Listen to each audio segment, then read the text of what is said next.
Karena kita rajin ke masjid, kita rajin sholat, semangat mendengarkan ceramah, kita banyak memberi, kita banyak menginfakkan harta kita banyak memaafkan orang, kemudian kita menepati janji, kita tidak usil sama orang lain, bukan serta-merta kita itu ahli surga, bukan serta-merta kita itu orang baik, karena manusia itu lemah, mudah berubah hatinya. Kita mau taat kepada orang tua ataupun tidak, kita mau jadi durhaka ataupun berbakti kepada orang tua, tidak akan mengingkari kenyataan bahwasanya kita manusia diciptakan untuk diuji, dicoba. Seberapapun kita taat kepada Allah, perintah ini dipenuhi, perintah itu dipenuhi, itu tidak akan menghentikan fitrah manusia yang akan diuji, dicoba, akan terus datang ujian cobaan. Kalau kita terjebak dengan klaim-klaim yang bodoh dan sangat dangkal ini, tentu saja namanya bodoh ya, hanya membodohkan diri kita sendiri. Sudah rajin sholat tahajud, sudah rajin baca Quran, sudah infak, tapi kok nggak datang balasannya Allah. Maka kita akhirnya menjadi curiga kepada Allah, kita akhirnya tidak memuliakan Allah yang kita muliakan diri kita. Ternyata ini kita sholatnya tidak jujur kepada Allah, tidak tulus, tidak lillahi ta'ala kepada Allah, karena kita mengharapkan keinginan kita dikabulkan. Nah, ketika keinginan tidak dikabulkan, kita akhirnya menjadi kecewa. Aku sudah taat sama suamiku, tapi ternyata keadaan menjadi tidak baik. Aku sudah menutup auratku, tapi kenyataannya hidup tidak menjadi lebih baik. Aku sudah meninggalkan riba, tapi ternyata kehidupanku tidak membaik. Nah, memuliakan Allah itu tanpa syarat, dikabul atau tidak dikabul, kita harus percaya kepada Allah. Semua kebaikan kita lakukan hanya karena kita taat kepada Allah, karena itu perintah dari Allah yang harus kita lakukan. Allah baik menyukai kebaikan, kita mengharapkan kebaikan dari Allah karena kita mencintai Allah persis kalau kita mencintai suami kita, mencintai istri kita, mencintai anak kita, kita ingin membahagiakan.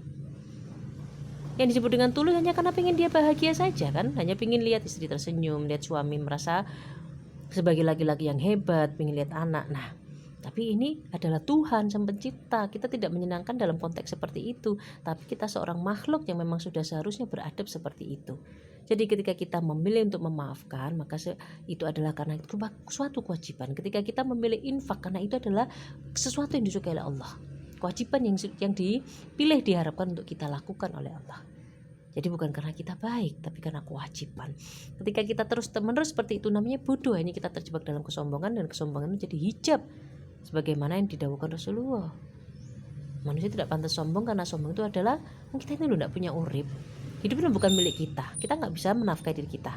Kita nggak punya duit untuk diri kita sendiri, lah kok sombong. Untuk diri kita sendiri aja nggak bisa apa-apa. Kita nggak pengen mati aja loh, nanti dimatikan sama Allah. Lah ngapain sombong? Allah yang memiliki hidup. Jadi wajar. Allah berhak untuk sombong. Oh pantas untuk sombong. Selendang Allah lah kesombongan itu. Jadi ketika kita sudah terjebak dengan kesombongan, maka menjadi hijab, tidak ada kebaikan yang datang kepada kita. Setiap kebaikan yang kita lakukan tidak lebih hanya karena itu perintah Allah, maka sudah sepantasnya seorang makhluk itu taat kepada Allah. Seperti seorang budak yang taat kepada pemiliknya, seperti seorang anak yang diharapkan taat kepada orang tuanya, dikasih apa saja, diomongi elek apa saja diterima, diomongi api apa saja diterima, disuruh apa saja diterima. Taatan kepada Allah adalah ketaatan yang lebih tinggi dari itu. Kenapa kita melakukan kebaikan itu? Karena kita mengharapkan pertolongan Allah. Mengharapkan pertolongan Allah tidak berarti Allah harus menuruti perintah kita. Allah itu Tuhan, bukan jin dalam botol yang harus mengabulkan doa-doa kita. Kepada Allah lah kita meminta, tapi kewajiban kita nomor satu adalah ikhlas, nomor satu adalah adab kepada Allah dengan semua ketentuannya, menghormati. Kita aja loh ke bank mengajukan pinjaman, terserah banknya kan mau ACC atau tidak, sama seperti itu. Berharapnya kepada Allah, berdoanya kepada Allah, tapi kita memasrahkan semuanya kepada Allah, ikhlas dengan semua ketentuan Allah. Kenyataannya kalau memang kita benar baik, tapi kita masih kecewa pada Allah, kita masih menyimpan kecurigaan kepada Allah. Ketika doa kita tidak terkabul, keadaan kita tidak menjadi lebih baik, kita curiga kepada Allah. Apa yang terjadi? Kenapa Allah seperti ini? Kenapa Allah tidak hadir? Orang baik yang sebenarnya adalah yang selalu membersihkan, meluruskan pikirannya. Orang yang bisa melakukan seperti itu adalah orang yang jujur tapi tidak punya kemampuan, kemauan. Sudah tidak punya kemampuan, tidak punya kemauan untuk introspeksi diri, untuk berbaiki diri, maka sia-sia. Jadi orang baik sebenarnya adalah orang yang selalu menjaga kejujuran, menjaga kejujurannya, punya niat baik untuk introspeksi diri dan memperbaiki diri. Maka orang yang baik adalah orang yang selalu melihat ada celah, pasti salah dirinya di hadapan siapa? Di hadapan Allah.